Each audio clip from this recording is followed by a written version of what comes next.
ለብልጽግና አመራሮች እንቅጩን እንድንነግራችሁ ወድ ወረደ የሚባል ትግራይ የሚመራ ትግራይ የሚያስተዳድር መሪ የለም። በአሁኑ ሰዓት ወድ ወረደ ማለት ኃይለማርያም ደሳለኝ ማለት ነው።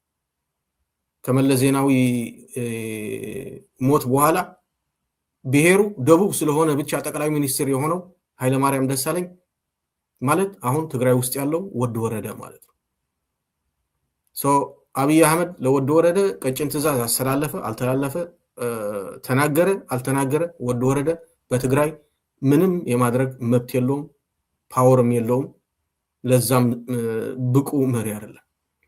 አንዳንዶቹ የብልጽግና ተከፋይ ካድሬዎችና ተስፈኞቹ በተለይ አዲስ አበባ የተቀመጡ የትግራይ ባንዳዎች አብይ አህመድ which means የአዲስ አበባው ጠቅላይ ሚኒስትር እንደዚህ ያለ ቀጭን ትዕዛዝ ለወድ ወረደ ያስተላልፈዋል ብለው ይጽፋሉ አይደል? ይፈነድቃሉ፣ ደስ ይላቸዋል። ወድ ወረደ የሚባል በትግራይ ውስጥ መሪ የለም።